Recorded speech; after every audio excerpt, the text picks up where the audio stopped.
Hi, I'm Nii Ayikwei Parkes, a writer formerly in residence here at UWI St. Augustine's, and it's my pleasure to be here by accident during Campus Literature Week.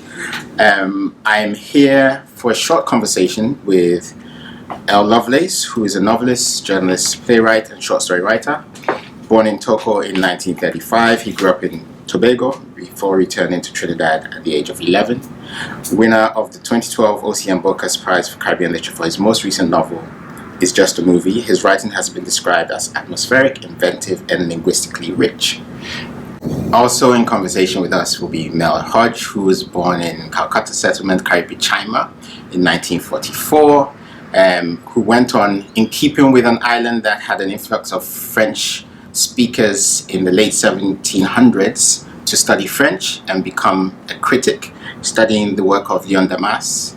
In keeping with somebody who's into languages, her writing reflects an attention to linguistic detail. And her most recent book, One Day, Congo Tay, was published in 2022 by People Tree Press. And there will be a large launch soon.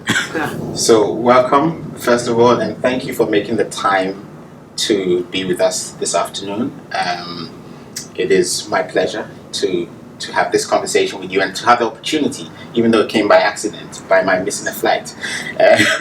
Providence. Yes. This conversation is really about your literature journeys, but also the journey of literature in the Caribbean. But it's a very free-form conversation. I'm interested in maybe starting off with formative experiences. In your bio, Earl, it says that you started off living in Tobago and then moved back to Trinidad. I don't know if that would have been part of your formative experiences of looking at the world through a different lens and maybe the first steps to becoming a writer. And you have said just in conversation prior to this recording, where you were born had both a name for the Indian indentured workers and the native peoples. So you grew up on the cusp of two things. Would that also be, but please also say precisely where it was. I think this is important for people to know. You mean my beginnings or? Where you were born? Yes, well, of course I was only born there, my grandfather's sister's house. Mm-hmm. But then I did my first few years were spent in Caroni, but just, what we used to call Caroni, just down the road here. Right. Where the licensing office of it is so amazing for me to go to this big bustling licensing office now, when we used to live just around the corner, the nurses' houses in it. Anyway. No, but I would say that, you want me to explain where you were? Yes. Yes, okay. That is in central Trinidad. Right. I mean, most of the cane field was in central Trinidad. So what's it called and why is it called that? Oh, well, I suppose Calcutta Settlement was called that because, I'm just assuming, because it was sort of designated as a place for indentured laborers to live. And Caribbean actually is the name of that. I think it's a larger area. Right. It's Caribbean, so this is just a part of Caribbean. Okay. Yes, but I actually, my first growing up is in Caroni. My mother was the estate nurse, right, and one of two estate nurses, and I was there until I was 3 years old. Right. Yeah. But if I can go ahead and talk about my beginnings now, yes. Yeah. Because you see, the thing is that I used to read a lot as a little child, and I realized that all these books I'm reading don't have anything looking like me and my cousins when we went to stay with our grandmother in Dabadee, and I had to get up in the morning and sweep the yard with a bush broom and all of that. It just was nothing to do with us. So quite young I was when I started writing little booklets that were based here, showing children like us doing things like what we do. Yeah. Well, my people, I come from both Tobago and Togo. My father belonged to a kind of, I don't want to say French Creole, but they were not black people. in the same way that my grandfather was black people and his family. And, right, so there were these people, and my mother is from Tobago. Right. So I spent time, these formative years that I remember, at my grandparents' house in Tobago. And went through the whole business of, childhood, reading constantly, which is something that we share, Yes. right? And also, I had two cousins and a brother growing up with, so we didn't have to go outside to look for people Right. to be friends. Yes. So that consolidated the ideas or whatever was on offer, in at home. What was we belonged to the Methodist Church. That was an important element, and so I grew up with a good Christian background. So Walcott would say a good colonial background, but not for me. It was a good Christian background. My grandfather took up collection in the church, and he was a very stiff. In fact, yes, man who who worked land and who spent his days on a day on the land, and we went up and carried lunch for him or food. And I think he was always suspicious of me. Right. Because I didn't seem to quite fit in, and he was a man of the land and I suppose the church, Yeah. and I was there. Well, of course, right. So let me say that the answer to the question. Yes, Right? yes. So in terms of, it's funny how you said stiff and then reconsidered and said stiff again. Yeah. It's probably why he was suspicious of you. You would one day describe him as stiff. But I mean, so for you, when would you say you started to express yourself in those terms? Did the church have anything to do with it? I don't think so. I was bright too.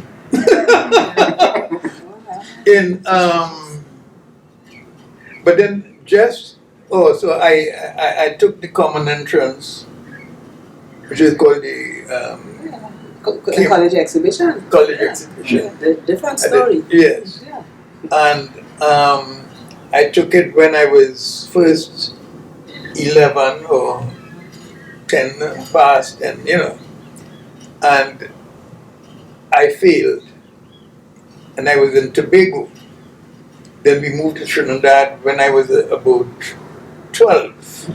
So I had another opportunity to take it again with the same result.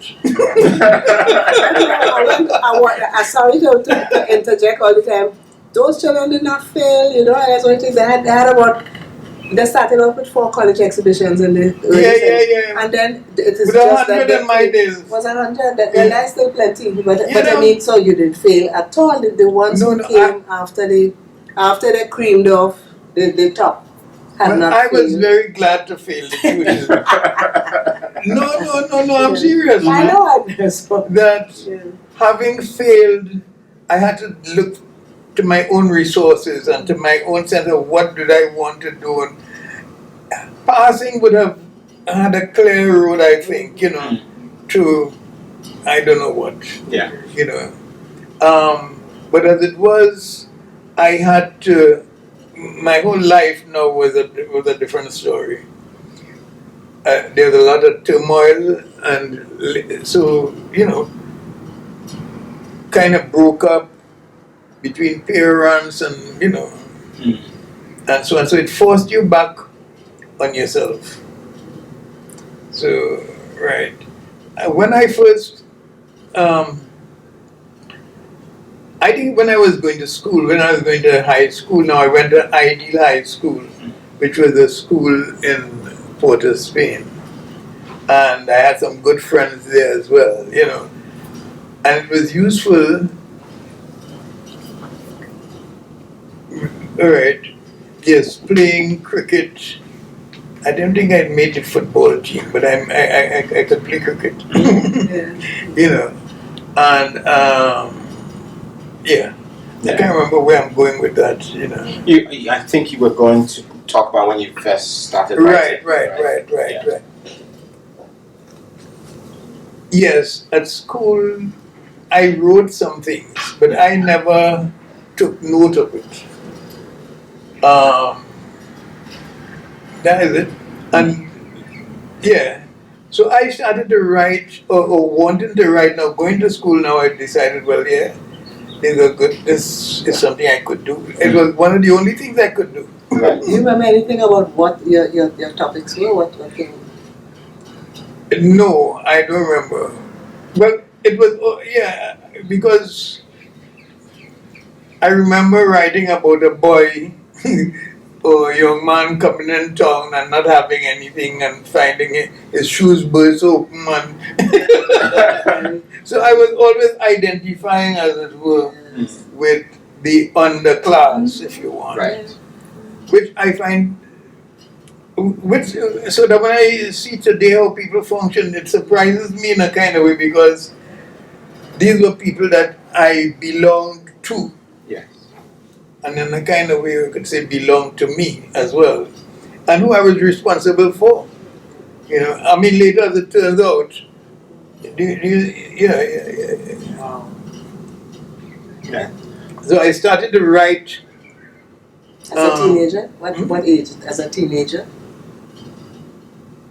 Yeah, I was always near to write. I had the books, I mean I was always reading.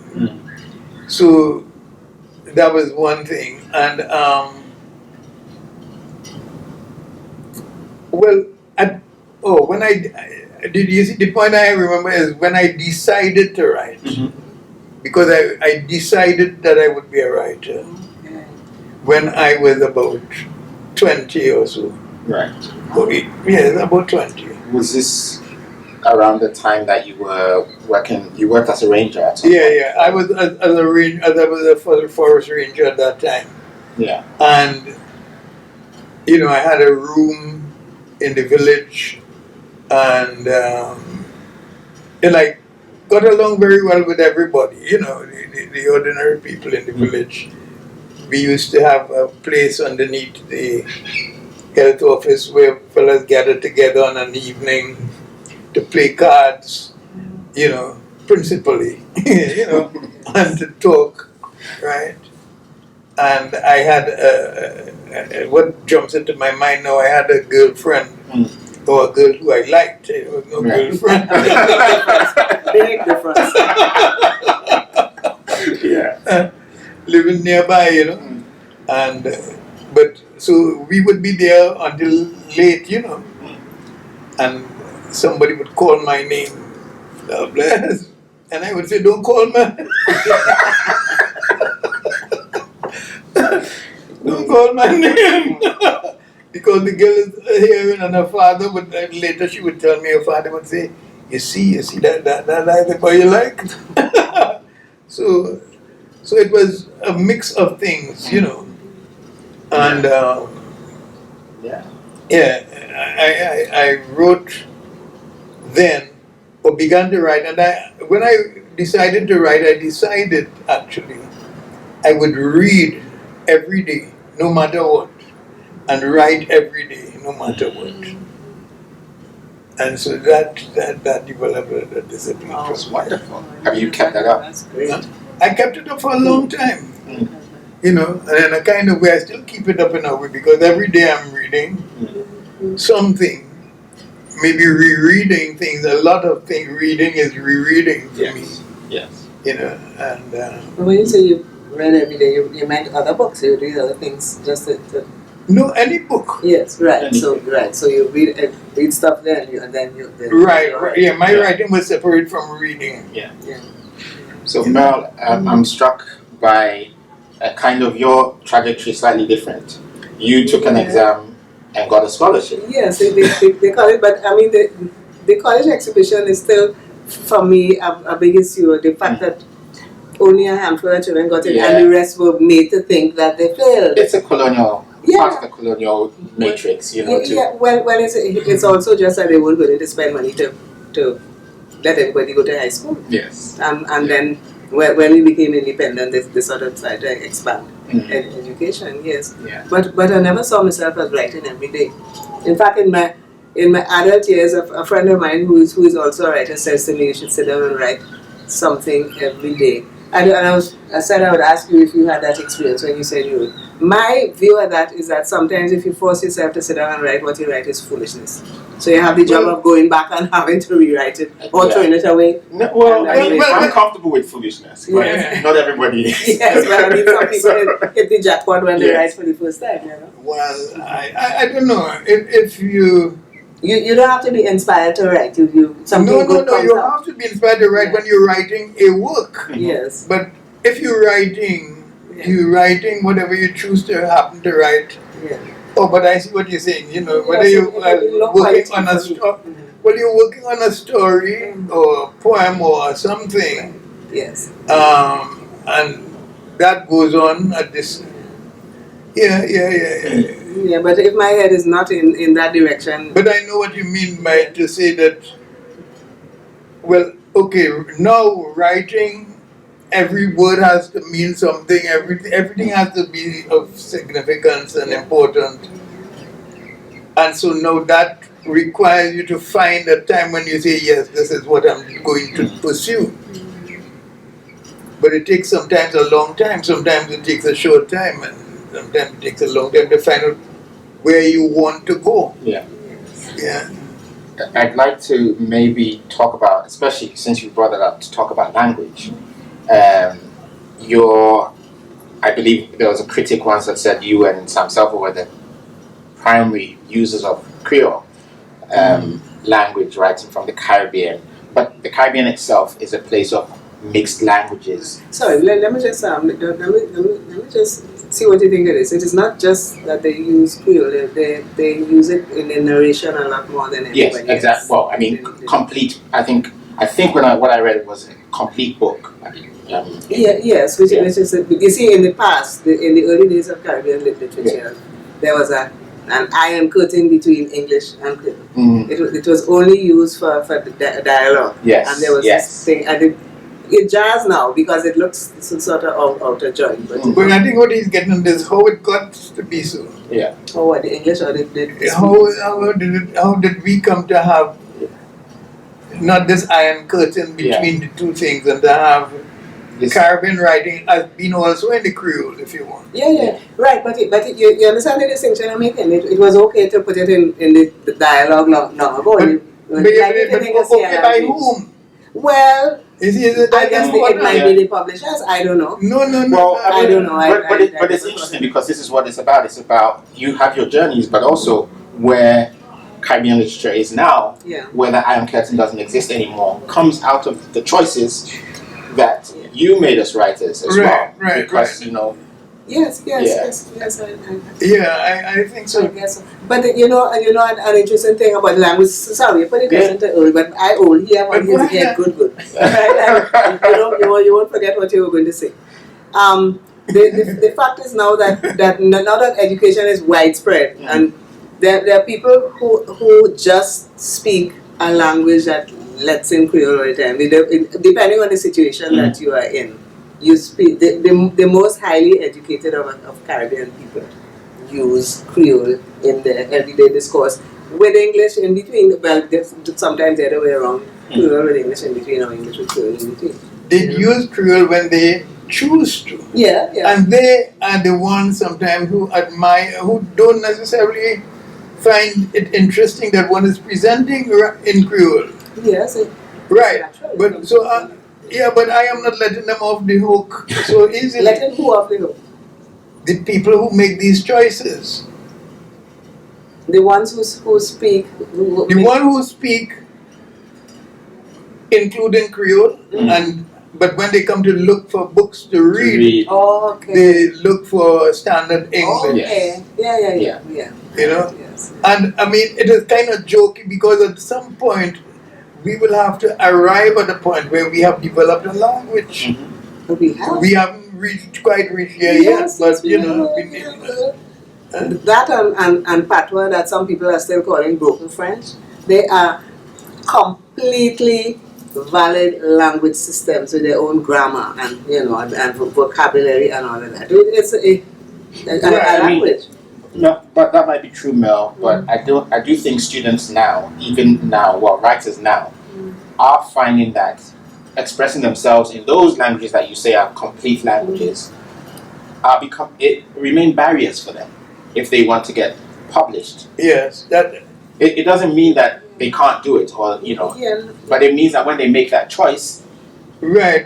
it means something for their careers sometimes. Right. But publishers love the language, the model that has emerged. I don't think any publishers would reject a book on the grounds that Creole is in there at all. I don't think so at all. Well, sorry, I was just looking at something that I've been writing this morning. I mean, before I got here, and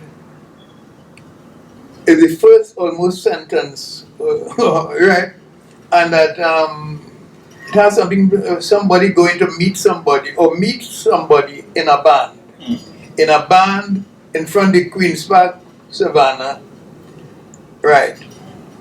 There are a lot of words that and they play in mass. A lot of people don't understand.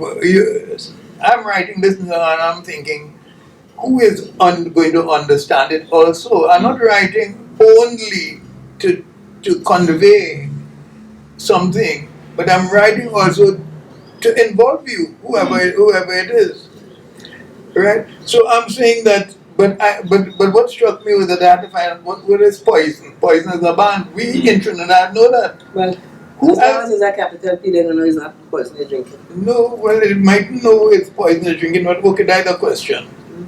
Then band. Who know what is a band? But the whole world, anybody who reads Caribbean literature has all that. No, I'm dealing with people who read I'm dealing with anybody. I'm dealing with people who read Caribbean literature. So anybody who picks up this book, they need to know or find some way to make sense of what they're reading. And I'm not saying they will not make sense because the writer has to work at it. The writer also has to work at it. It isn't an automatic thing of putting on this language. But it's not putting on the language emerges. That's the people writing But about the language can't emerge. The language is who is telling the story. Okay. Yes. Well, it emerges out of. And what is who is telling the story in terms of a character or person, but also, something that I was saying. I mean, I can turn this around the other way, in a sense. I've worked as an editor and a publisher, and I work with UK publishers, and I've worked with writers who've been turned down by several publishers. Because of Yes, because they and it's not because they can't make the effort to understand language, and they often don't even give the reading public the chance to read it. They're making the decision based on their own class or whatever, and their distinctions. However, the same publishers will publish somebody who's writing in speculative fiction, science fiction, and inventing language, and say, how amazing, and make the effort to. So I think there is still that kind of discrimination that happens towards what we call Creoles or Patois or whatever. I mean, even the fact that we still call them Creoles and Patois, because actually, if they're languages, then why are we using one descriptor to cover St. Lucia, Guadeloupe, Martinique? They're similar. But the word Creole is what covers them all. One is French lexicon Creole, one is English lexicon Creole. Yes, I understand that. So they're all called. But if they're languages. Yeah, but they are languages. But a Creole is a language. I'm not understanding this. But they don't talk about French. So they don't talk about French, Italian, Spanish as Latins. Even though they derive from Latin. The term is Romance languages. Yeah. Romanian, Spanish, French to a certain extent, and I can't remember what. There are about 5 languages that emerged out of Latin. Yes. right? And they call them Romance languages. Yes. But For that reason. if we're writing about them in a newspaper, they won't say they're writing in Romance languages. They'll say they're writing in French. They're writing in.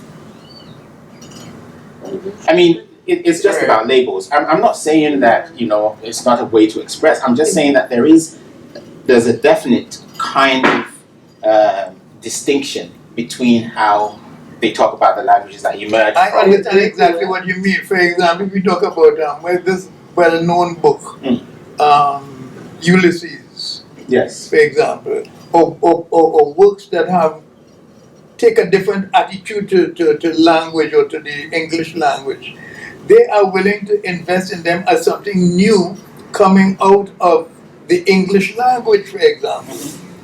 When you come as a Caribbean writer, I am thinking, and you write, they want you to surrender to English language before, and not necessarily present yourself in the language that you choose to present yourself in.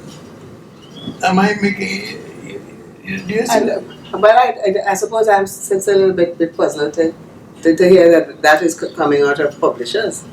Oh, it is. Well, somebody I had to haven't be, met that at all. somebody had to be taking those decisions, and it had to be between the writer. But is and it the publisher. is the language is the use of Creole a reason among publishers for rejecting books?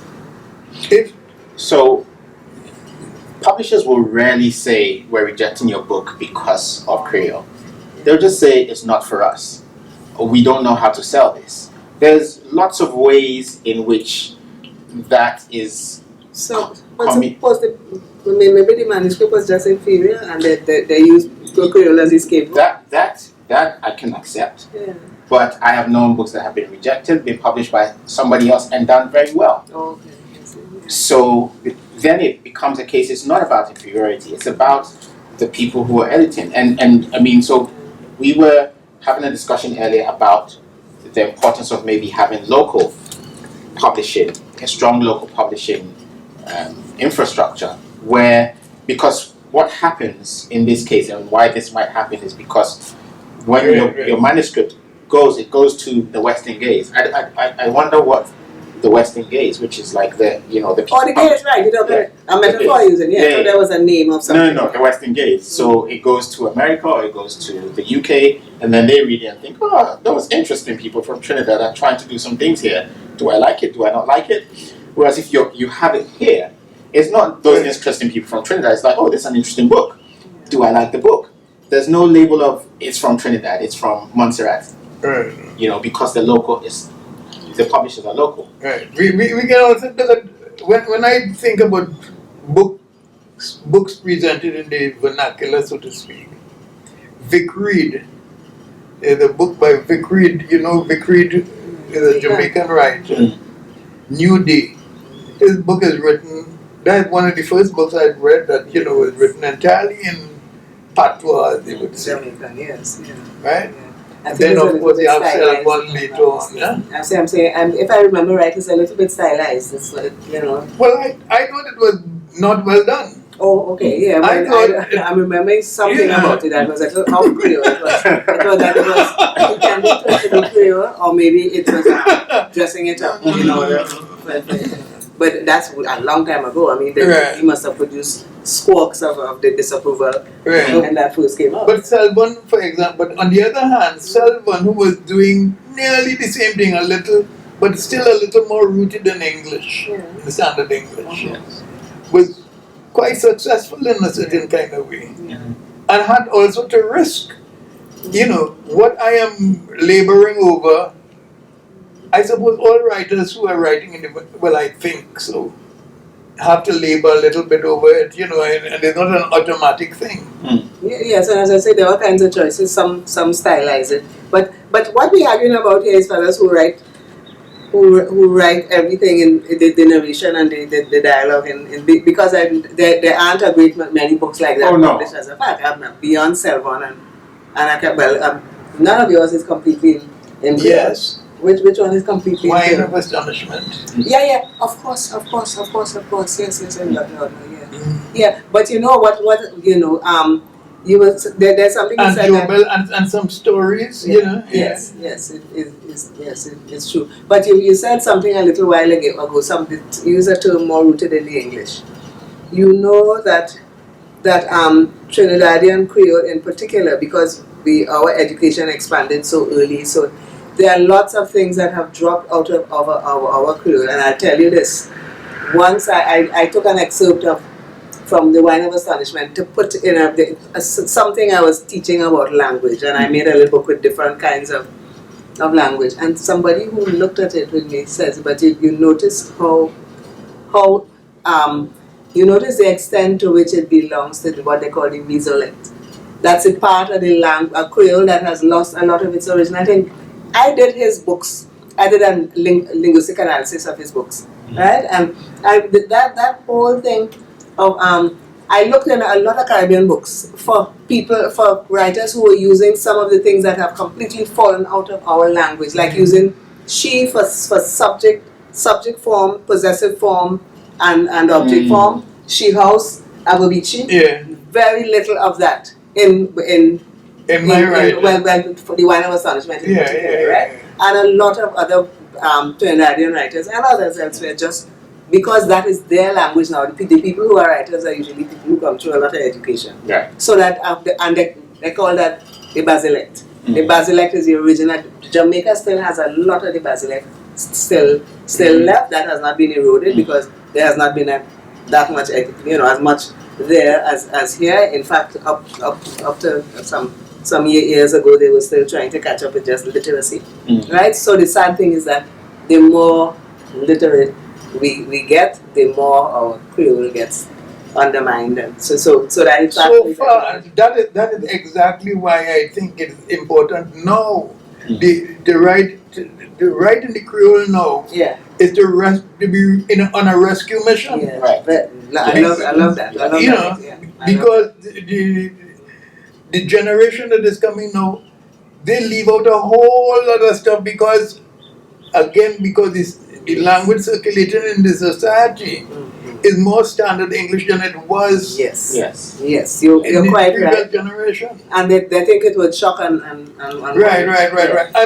And now I am looking to write everything in Creole. Or put another way, to write a work that is entirely in Creole. Yeah. But you know what is a problem too? At home there, we have a little boy, he's 6 going on 7, and every 2 minutes, not every 2 minutes, but 2 regularly, somebody has to say to him, "That is not a bug, there's a spider." Or there's an insect. Bug. Everything is a bug. American. And a lot of his language is like that. And candy not sweetie. I mean, that child gets booked all day long. Yeah. Because the American language just, so all of those things. And where we used to talk, in my generation would be fella. Fellow or fella. Feeling it come from fellow and It's not everybody saying guy.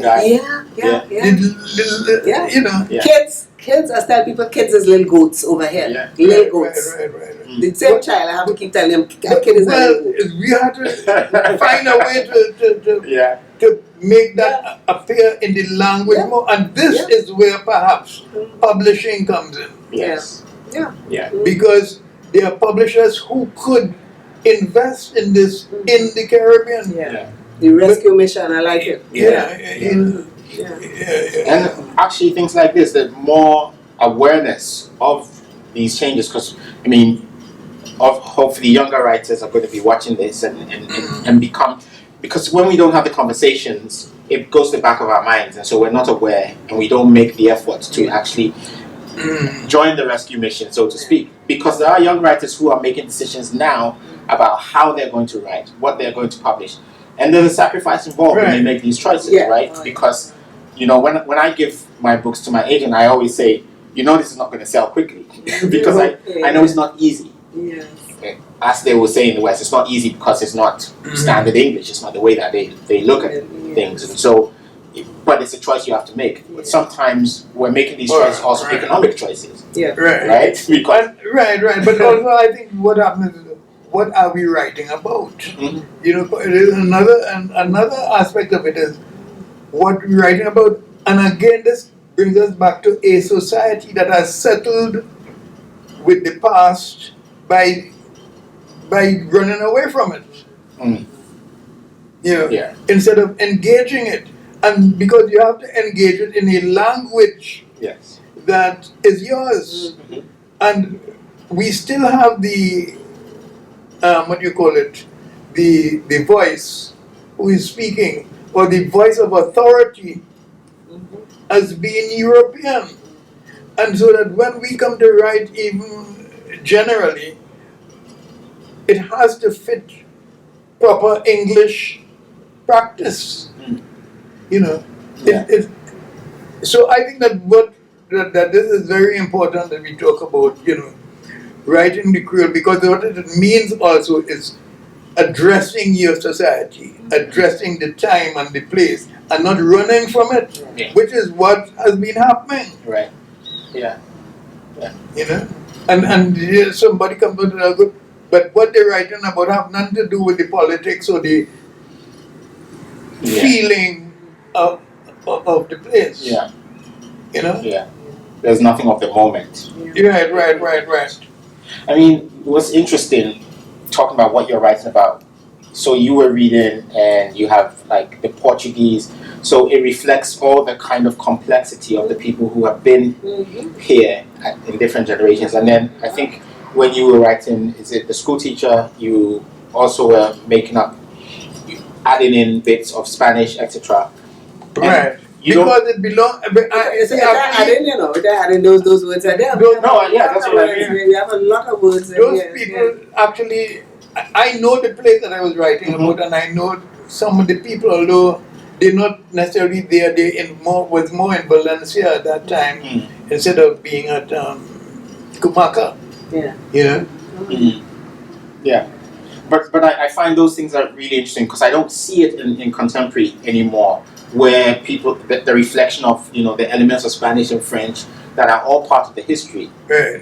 And what do they read? You see, and then again we get back now to reading now. Yes. And what do you present this generation with? But this generation I reading, they're watching TV. Well, they're not Not even much watching. reading going on. Or reading of fiction anyway. You know? No, this cell phone. No, but Trinidadian, I remember in that course I used to teach, the composition course, we would go through, and how many words do you know coming out of Patois? Well, from French originally. Hindi words. It's only a handful of African words, I'm afraid. Very Only a few handful of African words from Africa. I mean, they're there, and I guess people who are Orisha will know a lot more. But there's an abundance of words from all these other places. Well, you see again, it seems to me that we have been presented with an idea of Africa by a previous generation. But that idea was presented to the generation by a European center. Yeah. So that the thing that we are looking back fondly at sometimes is a construct Of our minds. by the Europeans in the society. Yeah. No, but sorry, Huh? I won't forget. What I have to say is that is vocabulary, but the grammatical structure they have identified as coming from a but be careful, because I'm not talking about the I'm talking about the vocabulary. Yeah, yes, I know, but I'm saying even though I've only found a few African words that I have ever been in general use, but I'm saying the language is very African because the grammar is the most important part of the language, right? But the language is more African because we are more African. And I see myself, if I have anywhere to go, it has to be Africa. Yeah. And it's interesting because we also receive certain words. So Portugal, for instance, had a very long engagement with Africa prior to colonialism and so on. Right? So there are words that we consider as coming from Portuguese that actually, when you look back, come from Africa. I've just been in Guadeloupe, St. Lucia, Grenada. In Guadeloupe, St. Lucia, and Martinique, because the woman I stayed with in Guadeloupe used to live in Martinique, and I discovered that they call Scotch bonnets Bondo Manjac. Okay, Bondo Manjac. Yeah. So the Manjac is Madame Jack. So, sorry, what does it mean? What is it? Bondo Manjac? No, it's I mean, Scotch bonnet. It's a Scotch bonnet pepper. I can't remember what. Yes, Scotch bonnet is a species of pepper. Yeah. But, so they call it Bondo Manjac. And when they explained it to me, they said, "Oh, it's Madame Jack's bum," Oh, right? Yeah. And it was They really don't know interesting. about that. So this is the There's thing. about that in Haiti. Yeah. Exactly. Yeah. But that word is Angolan. Okay. And it exists in Brazilian Portuguese. And now in Portugal as well. It comes from Imbundu. From and so it comes from Angola. You find it in Brazil, you find it in Haiti, you find it in Saint Lucia, find it in Guadeloupe, you find it in Martinique. And now, because there's a migration of young Angolans and Brazilians to England, it is now in the music that they're making. So my daughter, my 7-year-old, came to me once and says, "It's like my bunda." I'm like, "What do you mean my bunda?" And she said, "My bum." And so this is a word that if you talk to Europeans, they'll tell you it comes from Portuguese. Okay. Wow, there's so much exciting history and just taking it on. Yeah. Wow. So these are some of the things I get excited about. And then, of course, you talked about syntax, and that definitely you see that here. Yes. This is my first time in the English-speaking Caribbean. But I was saying to my host over here that it felt like home immediately. I have Jamaican roots, but my great-grandfather was West Indies Regiment, so he went to Sierra Leone. My grandfather migrated to Ghana. The same BWIR that is in my exactly. But the thing about memory as well, my grandfather migrated to Ghana because he said that he had been told that they came from the Akan people. Okay. So he actually knows where he comes from. That is something most of us have no idea. Yes, but some of us perhaps don't even want to know. But we are satisfied with being. We have an African connection, which gives us all of Africa. Yes, actually. yes, or any part of Africa. Yeah.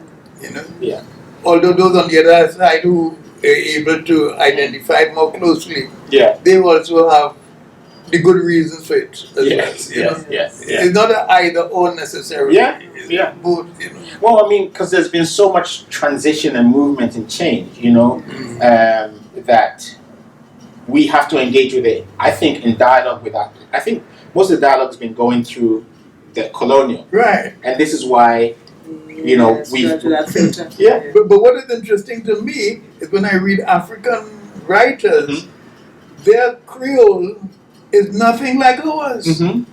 Yes, well, which so that one might have thought that there's an automatic relation or relatedness. No, I think ours was born here. They didn't come over with that. Is when it is.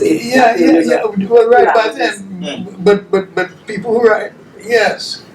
So what is done now is to translate the total thing from Africa. If one is writing in English, for example, where is Africa in the English that you're writing? There's less Africa in African writing than there is in Caribbean writing. Yes. Yeah.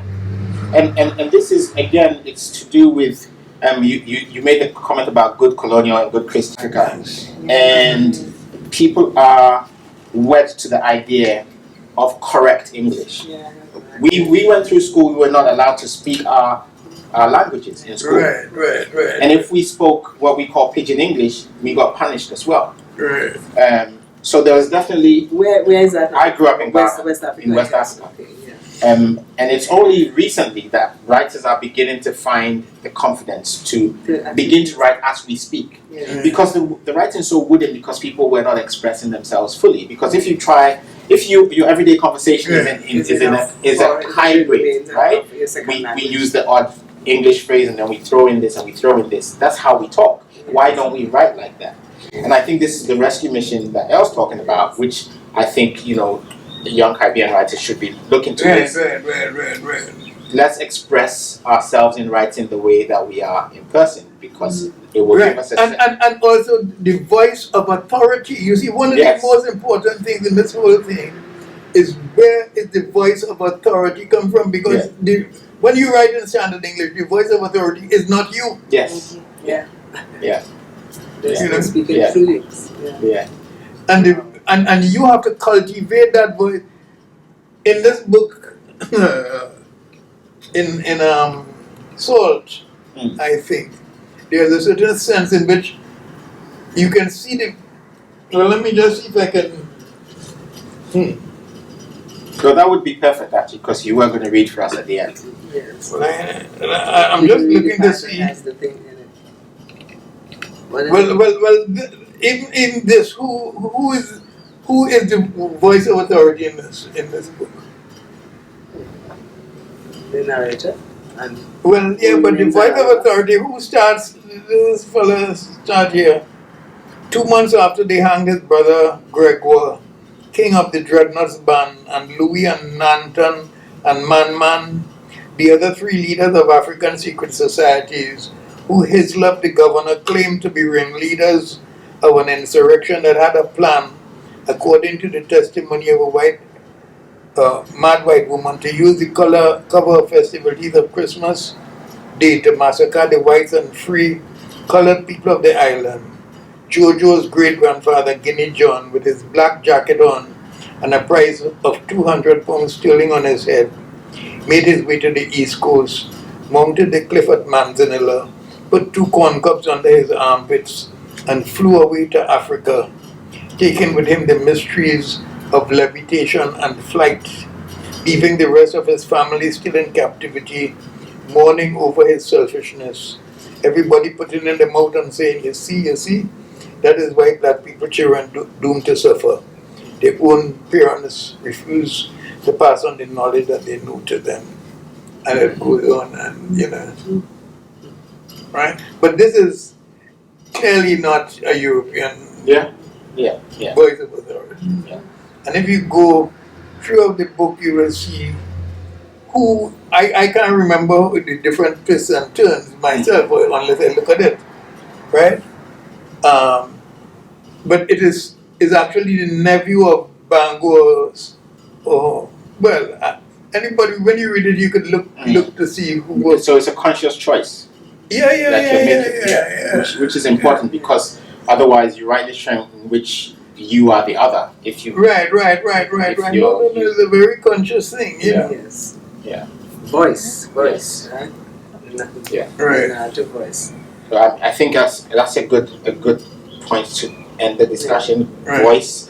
We come right back to voice and the importance of telling the story where the voice of authority is us. And that may be the beginning of that rescue mission of So we tell the story from inside what Yes. we tell about, not from the exterior. Yes. Right. Yes. Well, thank you very much for your time. Very good. And perhaps you'd like to read for us again to finish. You can have a bit of the tea first, get warm. Because, there's no rush. We have to find a way in which we can liberate the society. Society, all the people in the society. It is not liberated. The society really is lying to itself all the time about these things. Sounds good, right? And until we, and so that we could hardly write about, you talk about the Calcutta Road, Karpi Chima. You could hardly write about that without feeling, I wonder what is going on here, If you're feeling a little uneasy about it, or you're upholding, like I think it is in Salt or something, where the Indian fellow that they brought into the asked to lead the march. He has been with them all the time. And he's saying, okay, and everybody taking out a flag to go. What flag you want? I want the red flag. Right?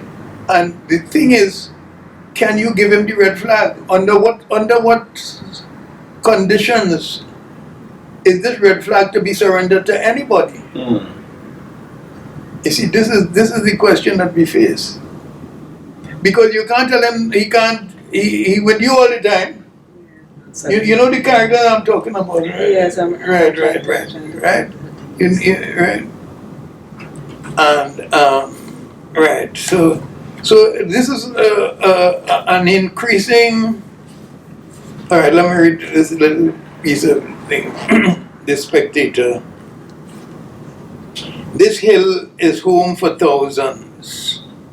They leave the country estates, Manzanilla, Sangre Grande, Cocal, Cedros, where they work the cocoa and coconut for next to nothing for too long, and come to town to stay at a cousin or uncle or aunt or friend until they get their own place.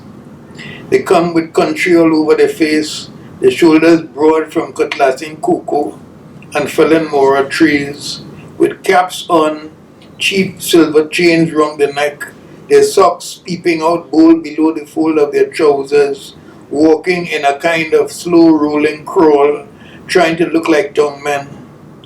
And a few months later, cap gone, slim, cool, matchstick in mouth, they're coasting in the swing of the city, asking a man for a cigarette, shouting full lung to a friend across the street, moving up Calvary Hill as if they own it. Not so with Pariah. After 2 years, he was still a stranger on this hill. And even fellas he had watched come in long after him were looking at him as if it was he who was the new one.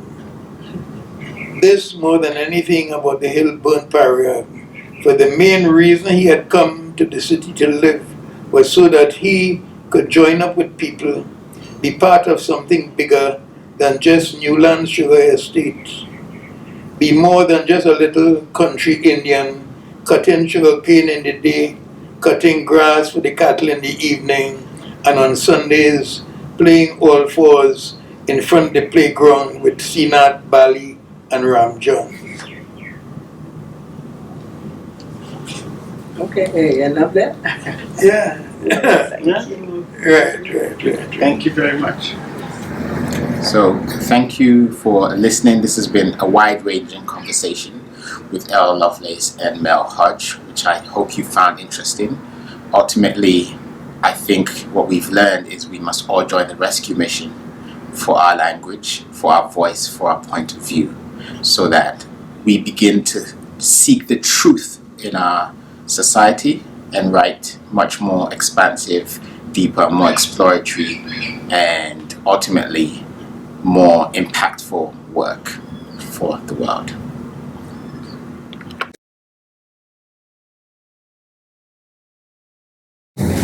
This is from One Day Congote, which was published last year. It's only a year old. Gwyneth is the central character in the story, and Viola is her sister, and Ollie is Viola's boyfriend. Ollie could still send them into stitches with his story of how a week after he and Viola met, Papa scuttled their first rendezvous. So this young lady tell me to come and pick her up 4:30 and don't be late because her father does reach home 5 o'clock on a Friday. She say he would surely run me out of there because he don't want no fellas come warming up his chairs. Her mother let me in though, nice lady, and show me no bad face, put me sit down in the gallery and tell me Viola coming out just now. I wait, nervous like hell. Every time I hear a sound in the road, I jump. I keep looking up and down the road, looking at my watch, sweating. And with the girl I come to pick up, Viola inside, dodging up. Well, I didn't know where he passed. I ain't even hear he come in the yard. But all of a sudden, a man standing up in the dormout, watching me blue vex like he ready to cuff down somebody. Well, I make sure that somebody wasn't going to be me. And here the story veered off into fiction, as Ollie's stories often did. Papa let out such a roar that Ollie, so he claimed, jumped clean over the banister and didn't stop running until he'd found a safe hiding place, the seminary, leaving Viola all dolled up in vain. Mama added to the Ollie story Papa's version of the event. He said that from down the road he see somebody in the gallery, so he passed through the side gate and come in the house through the back door. He go to the front door and see this skinny Portuguese boy sit down in the gallery.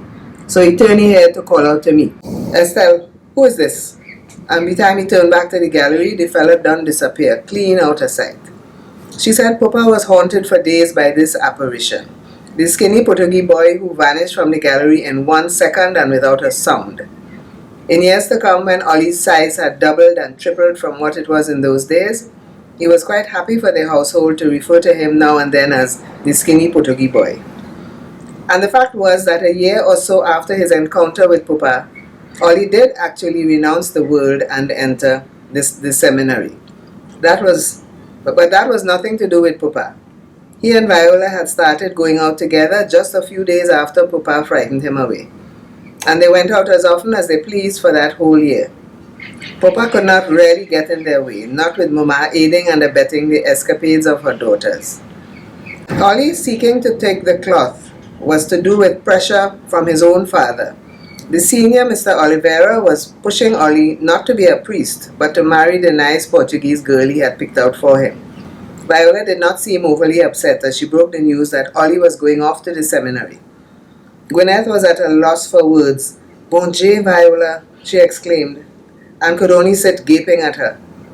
"Where go do?" Viola said with a shrug. "Man gone, man day." But in just over a year, Ollie was out of the seminary, declaring that the air was too rare up on that mountain, and furthermore the food didn't agree with him. Viola provided the real story. Brother Jerome had called Ollie into his office one day to have a kindly chat with him. He told Ollie that the brotherhood didn't think he had any vocation to be a priest, especially as they had found out he was writing letters to a girl named Viola and getting the seminary cook to dispatch them from the post office down in the village. Ollie settled back into working in his father's drugstore and trying to get Viola to marry him. "Married to your family," she would say to him. "With my 2 eyes wide open, I will leave my mother good house and put myself in a marabunta nest to get sting up. I go, thank you very much. I go to right here where you see me. Nobody to watch me cut eye, nobody to give me scorn." "But you know that is not how my family is," Holly pleaded. You're mixing up Portuguese people with them English and French Creole people. We come from Madeira as Quechas people, Viola. And even if my father's generation managed to climb out from the Quechas and today we could eat 4 square meals, we don't scorn nobody. Ollie begged Gwyneth to talk to Viola on his behalf. Gwyneth responded, "I don't know that I could persuade anybody to get married now, Ollie. I myself not exactly waiting and wishing for man to put me in house." Then Ollie's father began dropping hints for him again. One day he put it bluntly. The bride he had lined up for him was now taken, but he had found another girl, almost as nice as the other one, who was available. She was going to be at the Portuguese Association's Christmas function with her parents. Ollie's next refuge was the First World War. He lost no time in signing up for the British West India Regiment. His mother was distraught, and his father pleaded with him to join the private contingent being recruited by planters and merchants, rather than the public contingent that was the BWIR, if he absolutely must distress his family by going and putting himself in danger thousands of miles away from home. The planters and merchants contingent, his father argued, might put you in the rank of officer, and that will mean you stand a chance of coming back home alive. Ollie was not inclined to take up the option of joining what he called the all-white and negrophobic contingent. Fellas he had known since his primary school days in Mont Cabrit were enlisting in the BWIR, so he followed suit, and off he went to the war. As it turned out, Ollie's family need not have worried too much about him getting killed in battle. When Ollie came home from the war, he had no tales of combat to tell, for he had seen no action on the battlefield. His war stories were about digging latrine holes and cleaning latrines, carrying heavy loads like a beast of burden, washing the white soldiers' dirty bedding, and more. He had written to Viola from Egypt, where his battalion was parked. "We thought we come in here to fight as soldiers, but we are more like a band of criminals serving a sentence of hard labor. Our dearly beloved mother country will not send BWIR soldiers to fight the Germans, for it seems the British Army thinks that putting black men to fight against white men would be a disrespect to the white men. So here we are, we British citizens, not only doing the bulwark for the white British soldiers, but suffering the most shameful discrimination and bad treatment. getting lower pay than the white soldiers, living in quarters worse than any shantytown, eating food fit for dog, and swallowing insult for tea, breakfast, and dinner.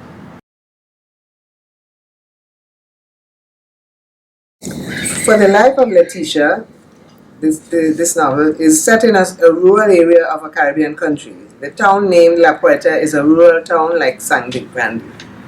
The time is the early period of the country's independence when access to secondary education was being expanded. The government secondary school was the biggest and most modern thing in La Puerta. I used to look at it with awe when I went with Ma and Carlyle to sell the cocoa. It was not one building, but several, and all of them 2 stories high. I looked at the students with awe too, the way they took over the streets in their plaid uniforms, talking and laughing gaily, as if they owned the town. And now I had been given a place at this school. My name was right there in the newspapers, among all the other children who had passed the common entrance examination. Johnson, Letitia, Christina. It was a Sunday, and Uncle Jamesy was home for the day with Auntie Monica and the children. Papi right away sent Uncle Leroy out the road to knock on Rampy's side door for a bottle of rum and some sweet drinks. I would be the first one ever, the first one in the family to go to secondary school. Papi made speech after speech about the new and blessed day that was dawning in the land. The celebration went on until Uncle Jamesy realized that darkness would catch them walking out the trace if they didn't leave in a hurry. By then even Ma was tipsy, dancing with us one by one. 2 days later my father appeared, out of the blue. He too was bursting with pride. Ma took me to register at the school. It was even bigger than it seemed before, with long high buildings ranged one behind the other, and a huge playing field stretching away until it was stopped by bush. There were tables set up in a hall as big as the yard. A loud murmur filled the hall, but nobody in particular seemed to be making any noise. The children waited with their big people seemed quite cowed, and the big people too seemed nervous and lost. We were directed to a table behind which there sat a man and a woman. The man said hello very pleasantly. The lady did not look up. I thought to myself that she probably couldn't, what with all the weight she carried on her head. She was wearing enormous gold earrings. They could have been little force-ripe oranges attached to her earlobes. She had too much hair for a thin face, and all of it was piled into a large bundle of rolls, stiff as wire and pulled to one side of her head. Her cheeks, her mouth, and her eyelids were plastered in 3 different colors of heavy grease. Her cheeks in red, her mouth in maroon, and her eyelids in a greenish blue. We couldn't see the whole of her dress, but it was bright red and very stylish, and she was hung with beads and chains and bangles. Name, she asked the paper in front of her. Letitia Johnson. Name of mother, Patsy Johnson. Name of father, Orville Cephas. Now she raised her head for a second to throw us a look of disgust. Address? I looked up at Ma, and silently we debated the question of what to give as my address. Address, the woman fumed when a few seconds had passed. Ma turned to her with the pursed-lipped face she used when she wanted to remind us of our manners. Put Suclal Trace Balatier, she said curtly. The woman sucked her teeth. Sucked her teeth at Ma? What do you mean, put Suclal Trace Balatier? That is the child's address or not? You people always give in bogus information, and when something happened, nobody know where to find the parents. Miss, Ma barked in a terrible voice. Take it easy, Mrs. Lopez, take it easy, said the man, putting aside the papers he was working on. Let me help you. And he took the form from her. Okay, let's see now. You must be Letitia's grandmother. Ma thawed out and smiled. Yes, sir, this is my daughter child. And you responsible for her? Yes, sir, my name is Mistress Wilhelmina Johnson, and I'm responsible for this child. Right, so your address is Suclal Trace Balatier. That's what we want. The man filled out the whole form. The lady had washed her hands of us and sat with her head propped up on her elbow, staring into space. On the bus home, Ma reviewed the events of the day, sometimes aloud, sometimes to herself, when I would only see her shake her head or suck her teeth. Sometimes she smiled to herself. The outing had not been all a trial. After the registration, Ma had visited her macomère in La Puerta, Ma Zeli, my mother's godmother. Ma could stay in town as long as she pleased, for Uncle Leroy was seeing about lunch for everybody at home. As soon as we arrived, Ma began fretting to Ma Zeline about the unmannerliness of the woman at the school. "Salop," she said indignantly. "And if you see how she dressed up like a damn circus horse." Ma Zeline said something in patois, and the two of them held their waists and cackled scandalously. Ma soon put the unmannerly woman behind her, and they went on to talk about everything under the sun, switching to patois whenever they had something to say that was not for my ears. All the while, Ma Zeline puffed away on her pipe. We went out into the yard to admire Ma Zeline's flower garden. She had the most amazing orchids and anthuriums, and her whole backyard was color and beauty. Ma walked around delightedly, sniffing flowers and gathering cuttings. In her front yard, Ma Zeline grew ratchet and dasheen bush, which to other people rarely belonged in your backyard. The dasheen bush grew lawlessly, its big heart-shaped leaves darkening the little space between Ma Zeline's house and the road. Prickly ratchet plants stood like well-armed guards in their midst. When we went inside, Ma Zeline served stout with milk, and I was deemed old enough to have some. We sat around the kitchen table and sipped. Ma looked quite relaxed, and Ma Zeline was only too pleased with her company. "Well, all you're spending the day, not so?" Ma Zeline urged. Ma looked a little doubtful. "Willie," said Ma Zeline, "you're always so hurried to run back to your old man in the bush. What happened? You afraid somebody thief him?" Then she slid into patois with a wicked expression on her face, and again they held their waists and bawled helplessly with laughter. All I could understand was "do," which meant sweet, and I heard other words which I knew were only for big people's conversation, not for children to understand. Ma Zeline had neither chick nor child nor regret to rankle her old age, Ma used to say, for Zeline belonged to Zeline, and people were so damn fast, so out of order, that they had everything to say about her, and only because from since she was a young girl they couldn't tell her what to do and what not to do. Late in the afternoon we set out for home with flowers and plants, a cake Ma Zeline had baked, and a book for me, a present for having passed my exam. Ma Zeline always had something for me when Ma or Mammy Patsy took me to visit her. In her drawing room there was a beautiful polished bookcase. She said that when she died I was to have the whole thing, books and all. Ma usually left Ma Zeline's house in a good mood, but today her good humor gave way to indignation every time she remembered the rude woman. "Old Jamet," she would suck her teeth and mutter every now and then, "dress up like a damn circus horse."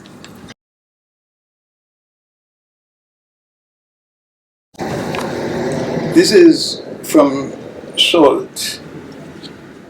Watch the landscape of this island. He began with the self-assured conviction that my mother couldn't stand in him. And you know they could never hold people here surrendered to unfreedom.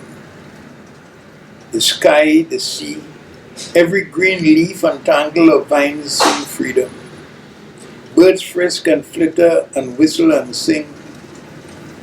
Just so a yardcock will draw up his chest and crow, things have their own mind. The rain decides when it's going to fall. Sometimes in the middle of the day, the sky clear, you hear a rushing, swooping sound, and whoops it fall down. Other times, it's set up whole day, and when you're sure that now, yes, it's going to fall, it just clear away. It had no brooding, inscrutable wilderness here. There was no wild and passionate uproar to make people feel there's beast, to stir this great evil wickedness in their blood, to make them want to go out and murder people. Maybe that madness sees Columbus and the first set of conquerors when they land here and wanted the Carib people to believe that they were gods. But afterwards, after they settle in the island and decide that yes, it's here we're going to live now, they begin to discover how hard it was to be gods. The heat, the diseases, the weight of armor they had to carry in the hot sun, the imperial poses they had to strike, the powdered wigs to wear, the churches to build, the heathen to baptize, the illiterates to educate, the animals to tame, the numerous species of plants to name, history to write, flags to plant, parades to make, the militia to assemble, letters to write home. And all around them this rosing greenness bursting in the wet season, and another quieter shade perspiring in the dry. On top of that, they had to put up with noise from black people. Whole night black people have the drums going as they dance in the bush. All those dances, all those lascivious bodies leaping and bending down. They couldn't see them in the dark among the shadows and trees, but they could hear. They had to listen to them dance the bambula bambula, the kwelbe, the manding, the juba, the ibo, the pique, the halikord, the krumanti, the congo, the chiffon, the banda, the penko, the charap, the calendar, the bongo. It was hard for white people. It had days they wanted to just sit down under a breadfruit tree and cool off, to reach up and pick a ripe mango off the tree and eat it. It had times they just wanted to jump into the sea and take a sea bath, to romp with a girl on a bed of dead leaves underneath the umbrella of cocoa trees. They tried, but they had it very hard. They walked a little distance and then they had to stop, perspiration soaking them, sticking their clothes to their bodies. It was so hot.